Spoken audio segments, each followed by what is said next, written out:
मेरे प्रियो, क्या तुमने कभी सुना है कि एक दिया सूरज को जन्म दे सकता है? क्या तुमने कभी सोचा है कि तुम्हारे होठों से निकली एक मामूली सी ध्वनि, एक आवाज पूरे ब्रह्मांड के ताले खोल सकती है? लोग कहते हैं गायत्री मंत्र एक प्रार्थना है। मैं कहता हूं नहीं, यह प्रार्थना नहीं है, यह भीख मांगना नहीं है, यह एक चाबी है। एक ऐसी चाबी जो अगर सही ढंग से घुमा दी जाए तो तुम्हारे भीतर सोई हुई संभावनाओं का, तुम्हारे भीतर सोए हुए उस विराट सूरज का विस्फोट कर सकती है। आज हम उसी विस्फोट, उसी आग की बात करेंगे जो सदियों से, जन्मों जन्मों से तुम्हारे भीतर राख के नीचे दबी पड़ी है। तुम जिसे दुनिया कहते हो वह क्या है? कभी गौर किया है? ये दुनिया पदार्थ नहीं है। विज्ञान अब कह रहा है जो जस्सी मुनियों ने हजारों साल पहले कह दिया था, ये दुनिया ऊर्जा है, ये दुनिया वाइब्रेशन है, ये दुनिया एक गूंज है। और अगर तुम इस गूंज को समझ सको तो तुम पाओगे कि यह पूरा अस्तित्व, यह पूरा ब्रह्मांड एक विशाल हारमोनियम की तरह है, सितार के तारों की तरह है। हवाओं का चलना, नदियों का बहना, तुम्हारे दिल का धड़कना, ये सब एक संगीत है। लेकिन मुसीबत यह है कि तुम इस संगीत से टूटे हुए हो, तुम बेसुरे हो गए हो। जरा अपने जीवन को देखो, सुबह से शाम तक तुम्हारे भीतर क्या बज रहा है? क्या कोई संगीत बज रहा है या सिर्फ शोर है? विचारों का शोर, चिंताओं का शोर, कल क्या हुआ था उसका शोर, कल क्या होने वाला है उसका शोर। तुम एक ऐसे वाद्य यंत्र हो गए हो जिसके तार ढीले पड़े हैं, और जब तार ढीले हों तो तुम उन्हें कितना भी छेड़ो, उनसे संगीत पैदा नहीं होता, सिर्फ कलह पैदा होती है, सिर्फ उपद्रव पैदा होता है। और यही उपद्रव तुम्हारी जिंदगी है। तुम दुख में हो, तुम पीड़ा में हो, क्योंकि तुम अस्तित्व के साथ लय में नहीं हो, तुम ब्रह्मांड के हारमोनियम के साथ सुर नहीं मिला पा रहे हो। गायत्री मंत्र उस सुर को मिलाने की तकनीक है। मैं इसे मंत्र नहीं कहता, मैं इसे एक विज्ञान कहता हूं, साउंड इंजीनियरिंग। ये ध्वनि का विज्ञान है। लोग समझते हैं कि गायत्री मंत्र किसी हिंदू का है, किसी ब्राह्मण का है। ये सब बकवास है। आग क्या हिंदू होती है? क्या पानी मुसलमान होता है? क्या हवा ईसाई होती है? गायत्री मंत्र का संबंध किसी धर्म से नहीं है, इसका संबंध ध्वनि से है। और ध्वनि सार्वभौमिक है, जो भी बोलेगा परिणाम उसे मिलेगा। ये एक गणित है। अगर तुम आग में हाथ डालोगे तो हाथ जलेगा, चाहे तुम आस्तिक हो या नास्तिक, इससे आग को कोई फर्क नहीं पड़ता। ठीक वैसे ही अगर तुम इस मंत्र की ध्वनि को सही ढंग से अपने भीतर उतारोगे तो रूपांतरण घटेगा। यह अनिवार्य है। लेकिन समस्या यह है कि हमने तोते पाल रखे हैं, हम रटते हैं, हम शब्दों को दोहराते चले जाते हैं बिना यह समझे कि हम क्या कर रहे हैं। अगर तुम्हारे पास एक बहुत कीमती बंदूक हो लेकिन तुम्हें यह ना पता हो कि उसे चलाना कैसे है, तो तुम उससे खुद को ही घायल कर लोगे। गायत्री मंत्र के साथ भी यही हुआ है। सदियों से लोग इसे रट रहे हैं, सुबह शाम दोहरा रहे हैं, लेकिन जीवन में कोई बदलाव नहीं, कोई क्रांति नहीं। वही क्रोध, वही लोभ, वही भय। क्यों? क्योंकि चाबी तो सही है, लेकिन तुम्हें ताले में लगानी नहीं आती। तुम चाबी को सिर पर रखकर घूम रहे हो। चाबी सिर पर रखने के लिए नहीं है, घुमाने के लिए है। तो सबसे पहले इस बात को गहराई से समझो कि शब्द केवल अर्थ नहीं होते। शब्दों का अर्थ तो बहुत सतही बात है। असली बात है शब्द की ध्वनि, उसका वाइब्रेशन। जब तुम ओम कहते हो तो क्या होता है? यह सिर्फ एक शब्द नहीं है। जब तुम गहरे में ओम का उच्चारण करते हो तो तुम्हारी नाभि में चोट लगती है, तुम्हारा पूरा शरीर झनझना उठता है। यह ब्रह्मांड की पहली ध्वनि है।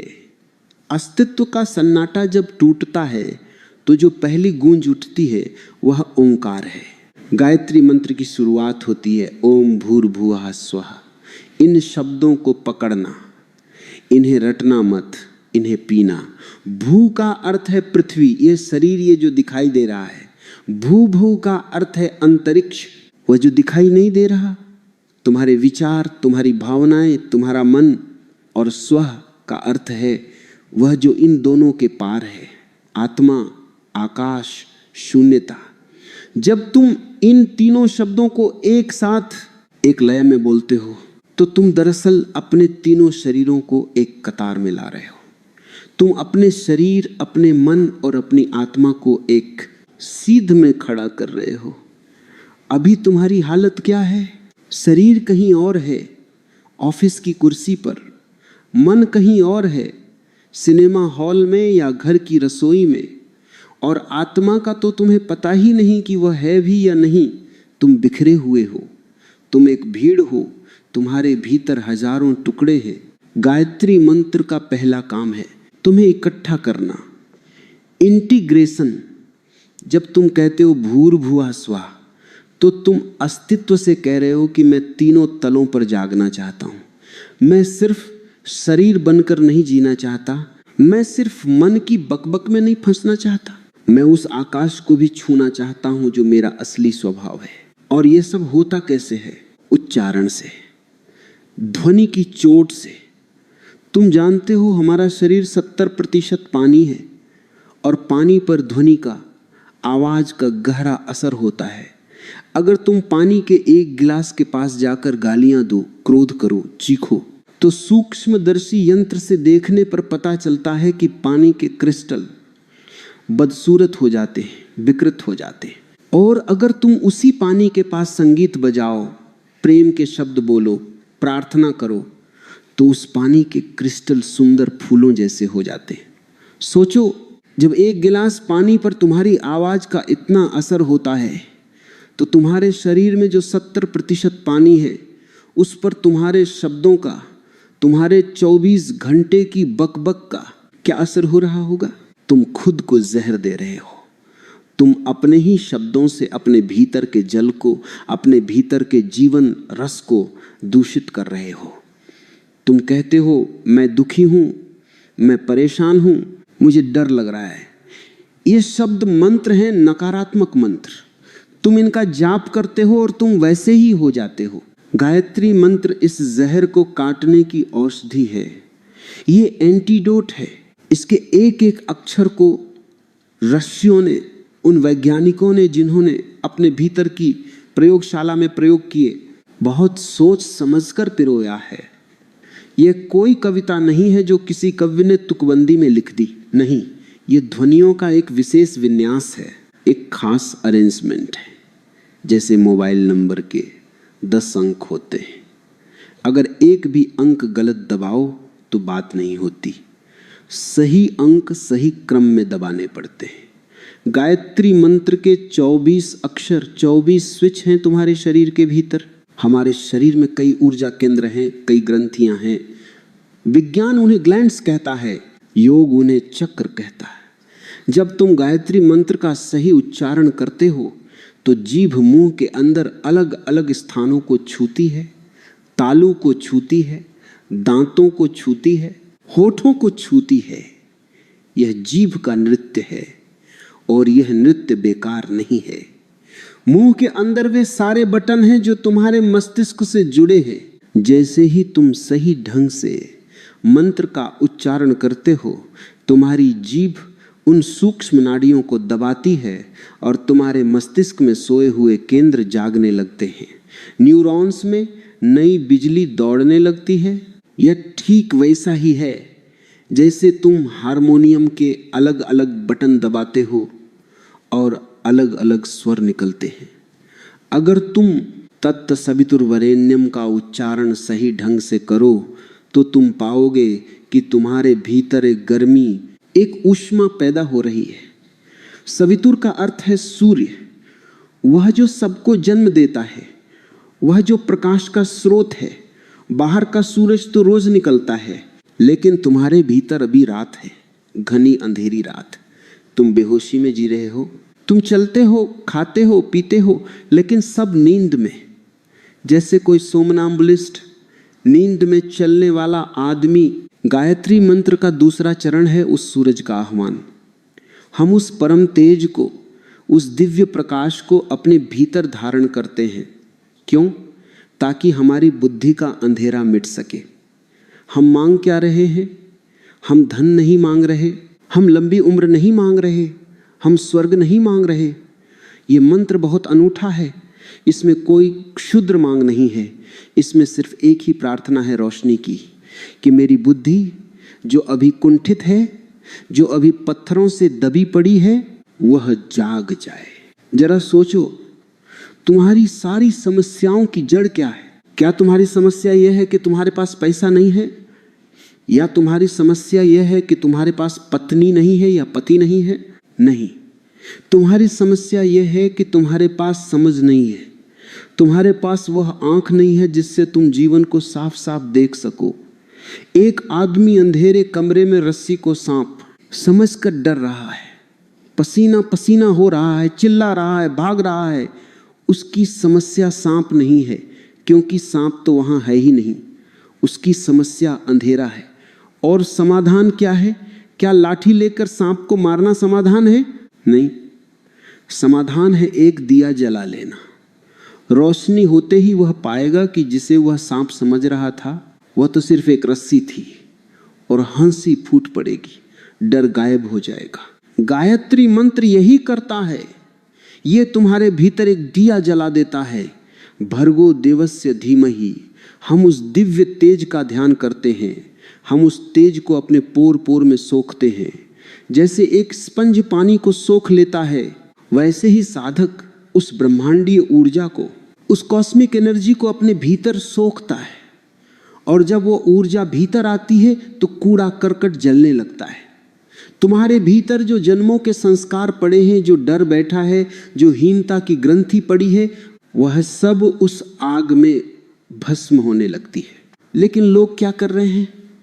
वे मंदिर में बैठकर जल्दी जल्दी मंत्र पढ़ रहे हैं, ताकि फिर दुकान जा सके, ताकि फिर उसी दुनियादारी में लौट सके। उनकी नज़र घड़ी पर है, 5 मिनट हो गए, 11 बार हो गया, चलो छुट्टी। ये व्यापार है, ये साधना नहीं है। तुम परमात्मा को धोखा दे रहे हो? नहीं, तुम खुद को धोखा दे रहे हो।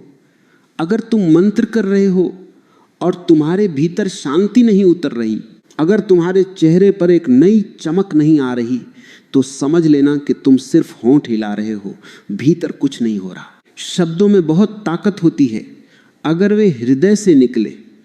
एक छोटा सा शब्द आग अगर तुम कागज पर लिख दो तो कागज जलता नहीं है, लेकिन अगर तुम असली आग ले आओ तो कागज राख हो जाता है। तुम्हारे शब्द अभी कागज पर लिखे हुए शब्द हैं, उनमें प्राण नहीं है, उनमें आग नहीं है।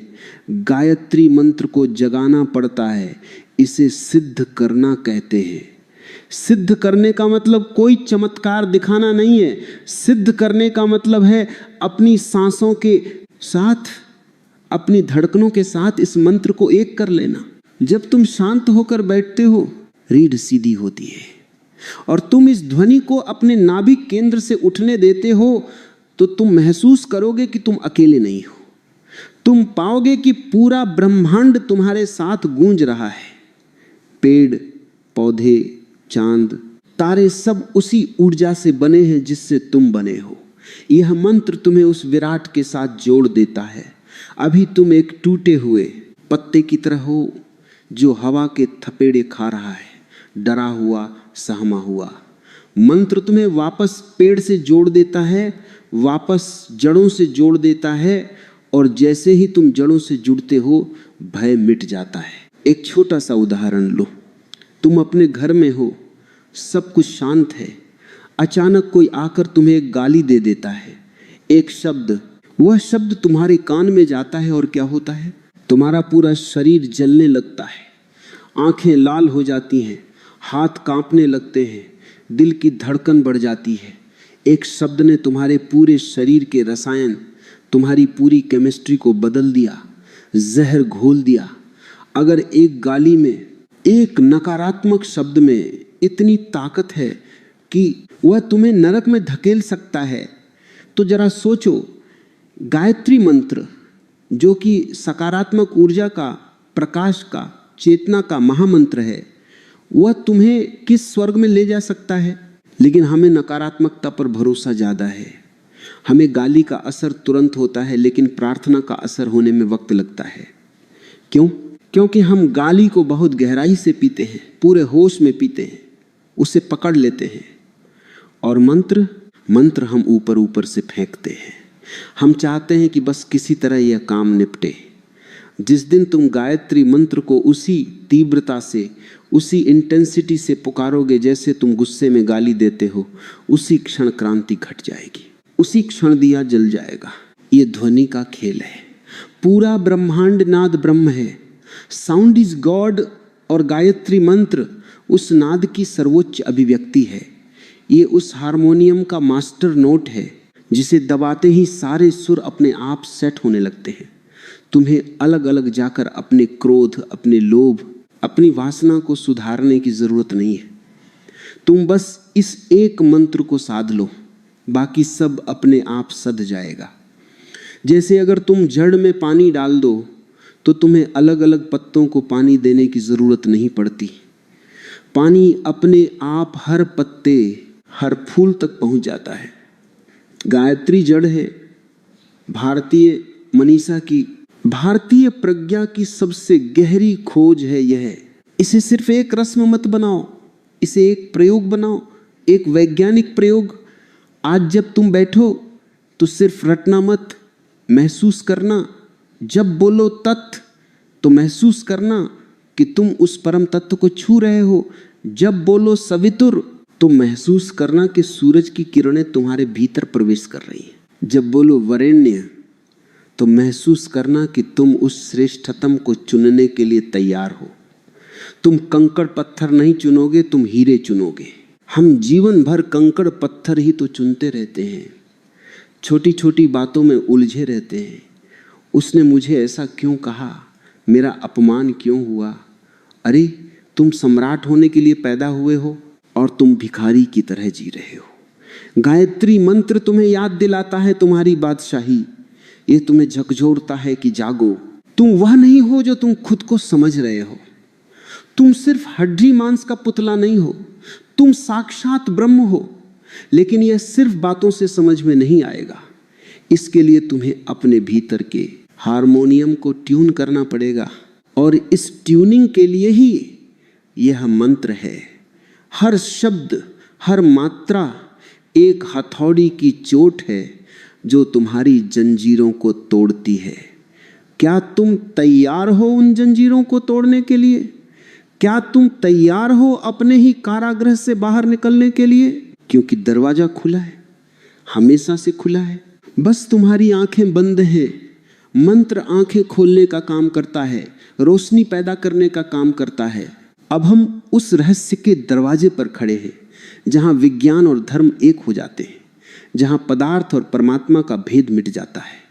तुमने ध्वनि को समझा, तुमने ओंकार की चोट को समझा।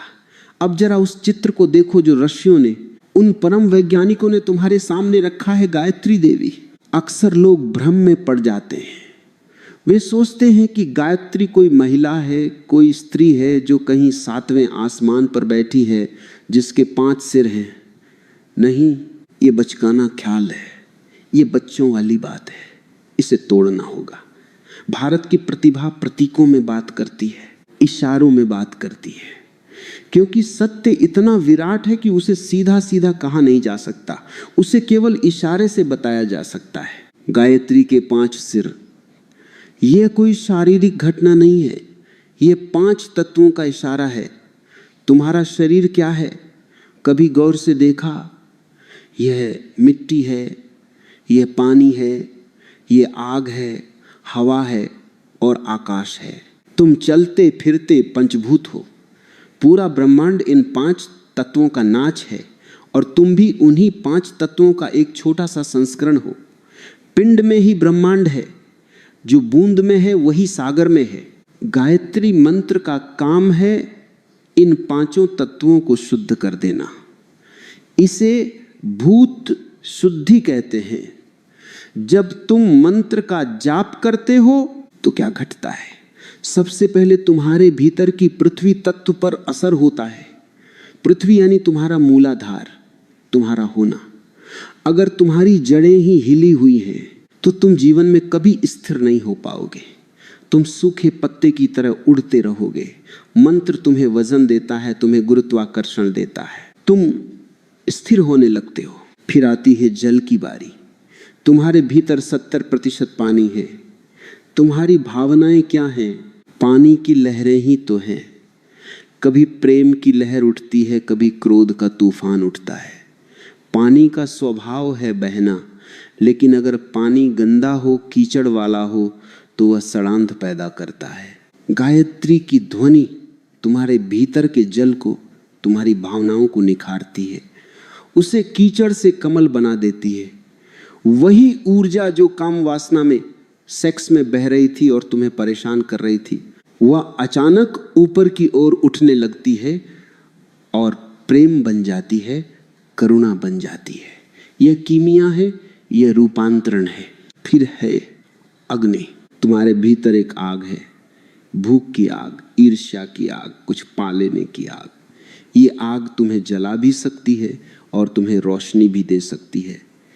अगर आग अनियंत्रित हो जाए तो घर जला देती है, और अगर वही आग दिए में सलीके से जले तो मंदिर बन जाता है। मंत्र तुम्हारी अग्नि को, तुम्हारे मणिपुर चक्र को साधता है। तुम पाओगे कि जो लोग गहरा जाप करते हैं उनके चेहरे पर एक अलग ही तेज होता है, एक ग्लो होता है। वह कोई क्रीम पाउडर का कमाल नहीं है, वह भीतर की आग का रूपांतरण है। वह आग अब धुआं नहीं दे रही, अब वह प्रकाश दे रही है। फिर वायु, तुम्हारी सांस, तुम्हारा प्राण। तुम सांस के बिना एक पल भी जिंदा नहीं रह सकते, लेकिन तुम्हारी सांस उखड़ी हुई है। जब तुम गुस्से में होते हो, सांस कैसी होती है? तेज, बेतरतीब। और जब तुम शांत होते हो, सांस कैसी होती है? गहरी, लयबद्ध। गायत्री मंत्र तुम्हारी सांसों को एक संगीत दे देता है। प्राणायाम अपने आप घटने लगता है। तुम्हें नाक दबाकर बैठने की जरूरत नहीं पड़ती। मंत्र के साथ जब सांस जुड़ती है तो वो केवल हवा नहीं रहती, वो प्राण शक्ति बन जाती है। वो तुम्हें ब्रह्मांड के फेफड़ों से जोड़ देती है। और अंत में आकाश। आकाश यानी खालीपन, शून्य, जहां सब कुछ है और फिर भी कुछ नहीं है। तुम्हारे भीतर भी एक आकाश है, विशुद्धि, कंठ, वाणी का स्थान, और उसके भी ऊपर आज्ञा चक्र। गायत्री मंत्र तुम्हें उस आकाश में ले जाकर छोड़ देता है जहां परम मौन है। तो जब तुम गायत्री की प्रतिमा देखो तो किसी स्त्री की पूजा मत करने लगना। अपने भीतर के इन 5 तत्वों को देखना और याद करना कि मुझे इन 5 को एक सुर में लाना है। मुझे अपने भीतर के इस बिखरे हुए ऑर्केस्ट्रा को एक संगीत बनाना है। अब हम मंत्र के सबसे महत्वपूर्ण हिस्से पर आते हैं। धियो यो नः प्रचोदयात्। यह इस मंत्र की आत्मा है, इसका हृदय है। इसका अर्थ क्या है? धियो यानी बुद्धि, प्रज्ञा, धी। यो नः यानी जो हमारी, प्रचोदयात् यानी प्रेरित करे, धक्का दे, आगे बढ़ाए। हम उस परमात्मा से, उस विराट सूर्य से प्रार्थना कर रहे हैं कि तू मेरी बुद्धि को प्रेरित कर, तू मेरी बुद्धि को सही दिशा में धक्का दे। क्यों? हम धन क्यों नहीं मांग रहे, हम शक्ति क्यों नहीं मांग रहे?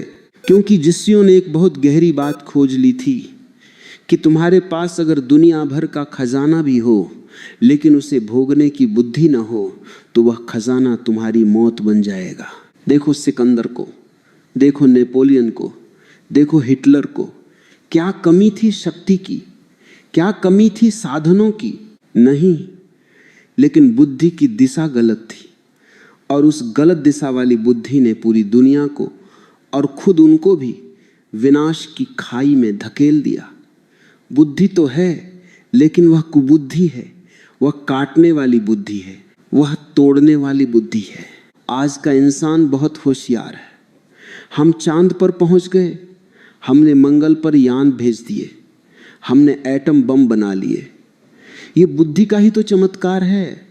लेकिन क्या हम सुखी हैं? क्या हम शांत हैं? नहीं, हम पहले से ज्यादा दुखी, पहले से ज्यादा परेशान और पहले से ज्यादा डरे हुए। क्यों?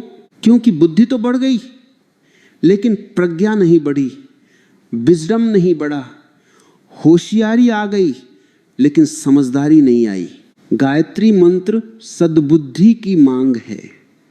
यह कहता है, हे प्रभु मुझे वह आंख दे जिससे मैं सत्य को देख सकूं, मुझे वह समझ दे जिससे मैं यह जान सकूं कि क्या सही है और क्या गलत है। और यह मांगना नहीं पड़ता, यह कोई भिखारी की तरह कटोरा फैलाना नहीं है। जैसे ही तुम मंत्र के वाइब्रेशन में उतरते हो, तुम्हारी बुद्धि के तंतु, तुम्हारे ब्रेन के न्यूरॉन साफ होने लगते हैं, उन पर जमी हुई धूल झड़ने लगती है। तुमने देखा होगा कई बार तुम किसी समस्या में फंसे होते हो, कोई रास्ता नहीं सूझता, तुम परेशान होते हो और फिर तुम थोड़ी देर शांत बैठते हो या सो जाते हो और अचानक सुबह उठते ही एक विचार कौंधता है, एक फ्लैश आता है और समाधान मिल जाता है। वह कहां से आया? वह तुम्हारी बुद्धि के उस हिस्से से आया जो अभी सोया हुआ है। गायत्री मंत्र उसी सोए हुए हिस्से को जगाता है। उसे तंभरा प्रज्ञा कहते हैं।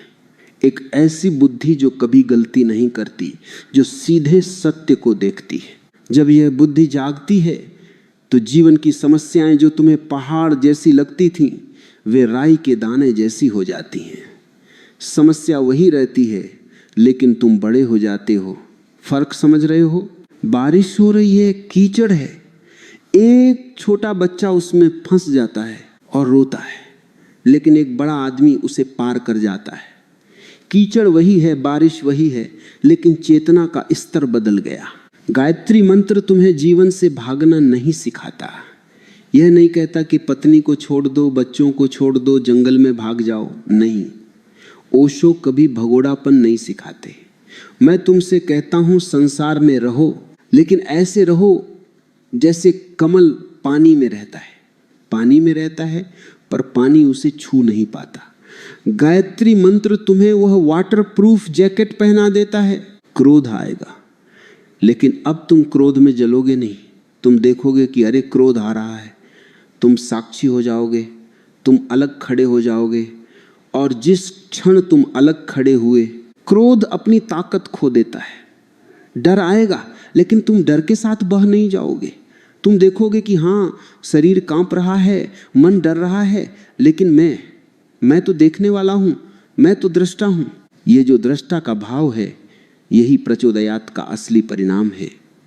परमात्मा तुम्हें उस ऊंचाई पर धकेल देता है जहां से तुम अपनी ही जिंदगी को एक नाटक की तरह देख सकते हो। और जब जीवन नाटक बन जाता है तो दुख गायब हो जाता है। फिर तुम रोते नहीं, तुम अभिनय करते हो। फिर तुम हंसते हो अपनी मूर्खताओं पर, अपनी पुरानी आदतों पर। और याद रखना, ये यात्रा आसान नहीं है।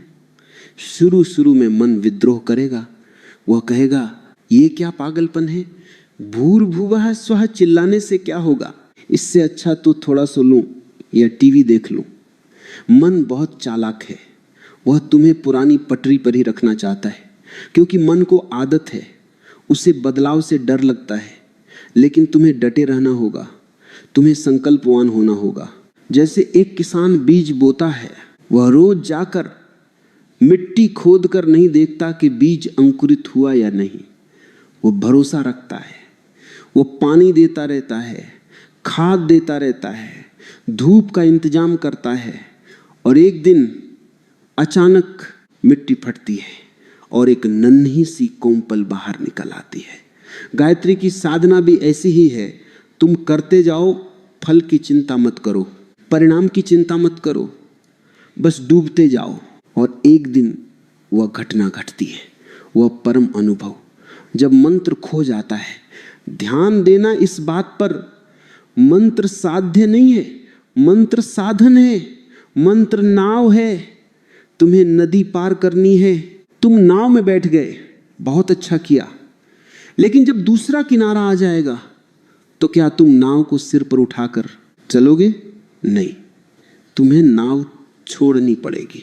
एक अवस्था आती है जब तुम जाप करते करते इतने गहरे उतर जाते हो कि होंठ रुक जाते हैं, जीभ रुक जाती है, भीतर का मानसिक जाप भी रुक जाता है और सिर्फ एक सन्नाटा रह जाता है, एक गूंज रह जाती है जिसमें कोई शब्द नहीं होता। उसे अजपा जाप कहते हैं। बिना जपे जो जप हो रहा है, तुम्हारी धड़कन गायत्री बन जाती है, तुम्हारी सांस गायत्री बन जाती है। उस सन्नाटे में, उस शून्य में तुम्हें पहली बार अपनी असली पहचान मिलती है। तुम जानते हो कि तुम कौन हो। तुम न शरीर हो, न मन हो, न विचार हो। तुम वह अनंत शाश्वत चैतन्य हो जिसका न कोई जन्म है न कोई मृत्यु। तुम वही सूरज हो जिसकी उपासना तुम कर रहे थे। भक्त और भगवान का भेद मिट जाता है। यही वह क्षण है जब गायत्री सिद्ध होती है। जब तुम खुद गायत्री हो जाते हो तो मेरे मित्रों, इस विज्ञान को, इस महाविज्ञान को अपनी जिंदगी का हिस्सा बनाओ। इसे किसी कोने में पड़ी हुई धार्मिक किताब मत रहने दो। इसे अपना श्वास बनाओ, इसे अपना भोजन बनाओ और तुम देखोगे कि तुम्हारी जिंदगी में वह क्रांति घटित होगी जिसके लिए तुम तरस रहे हो। अंधेरा कितना भी गहरा हो, एक दिया काफी है और वह दिया तुम्हारे हाथ में है। उसे जलाना या न जलाना यह तुम्हारा निर्णय है। रास्ता मैंने दिखा दिया है, नक्शा तुम्हारे हाथ में है, अब चलना तुम्हें है।